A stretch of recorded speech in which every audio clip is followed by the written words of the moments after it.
Hi friends, જય જય જય જય જય દ્વારકાધીશ, કૃષ્ણની ભૂમિ જ્યાં રાજ કરે રાજા રણછોડ. અને ખાસ ઇતિહાસમાં પ્રથમ વખત જે દ્વારકાની અંદર ખાસ બંસીધર સ્ટુડિયો ઉના અને કલ્કી ઇવેન્ટ અમદાવાદ દ્વારા જે ગુજરાતનું ઘરેણું કહેવાય, જે ગુજરાતનું લોક સાહિત્ય પીરસે છે. ઘણીવાર અવારનવાર હું ધ્વજાજીમાં પણ કહું છું, વિશ્વની અંદર સૌથી વધારે ગીત ગવાણા હોય તો કાનુડાના છે. અને ખાસ જે કલાકારોની સન્માનની વાત હોય ત્યારે બંસીધર સ્ટુડિયોના ઓનર આપણી સાથે છે. ખાસ જે ઇતિહાસમાં પ્રથમ વખત દ્વારકામાં એક સાથે 350 કલાકાર નાના પણ હશે અને મોટા પણ હશે. અને ખાસ આવું સુંદર આયોજન, શું કહેશો આપ? અમારો મુખ્ય હેતુ કલાકારો જે ગુજરાતની અંદર પોતાની કલા જાગૃતિ સંસ્કૃતિની અંદર જેણે પોતાનું આગવું નામ કર્યું છે અને ગુજરાતનું જેણે નામ રોશન કર્યું છે, એમના માટે અમે લગભગ 2 વર્ષ પહેલાં, આજથી 2021 અને 2018માં સોમનાથના સાનિધ્યમાં CR પાટીલ સાહેબની ઉપસ્થિતિની અંદર અમે 2 સન્માન સમારોહનું આયોજન કરેલું હતું. ત્યારબાદ આ વખતે દ્વારકાધીશના સાનિધ્યમાં અમે કલાકારોનું સન્માન કરવા જઈ રહ્યા છે. એનું માત્ર કારણ એટલું જ કે આજે ગુજરાતમાંથી આપણા કલાકારો જે દેશ વિદેશની અંદર પોતાનું નામ રોશન કર્યું છે અને ગુજરાતનું જેણે નામ રોશન કર્યું છે, એમના માટે અમે સ્પેશિયલી આ સન્માનનો કાર્યક્રમ રાખ્યો છે, જેની અંદર આપણે 350 થી 400 લોકોનું અમે સન્માન આ વર્ષે કરવા જઈ રહ્યા છે.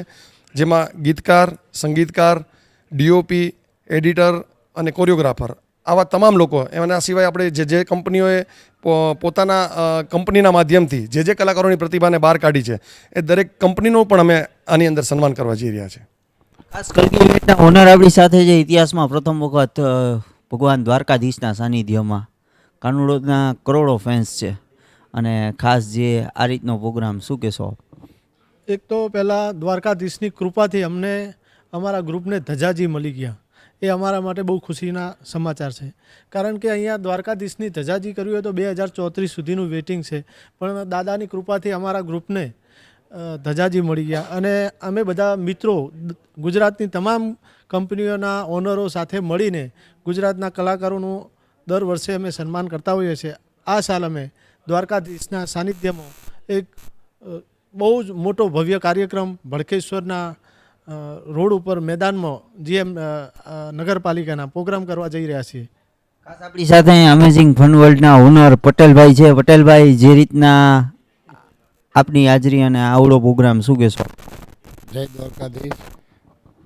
વધુ ના કહેતા કે આટલા બધા કલાકારો આપણા દ્વારકાના આંગણે આવે છે તો ક્યાંક ને ક્યાંક દ્વારકાની વિકાસની ગતિમાં વધુ વેગ મળે, એના માટે નાનાથી નાના માણસોને, હોટલને અને ઘણા બધા લાભ મળે છે. તો વિશેષ ના કહેતા. તો દ્વારકા ટુલીથી ઓમ થોબાણી, સૌને મારા જય જય જય જય ઠાકર.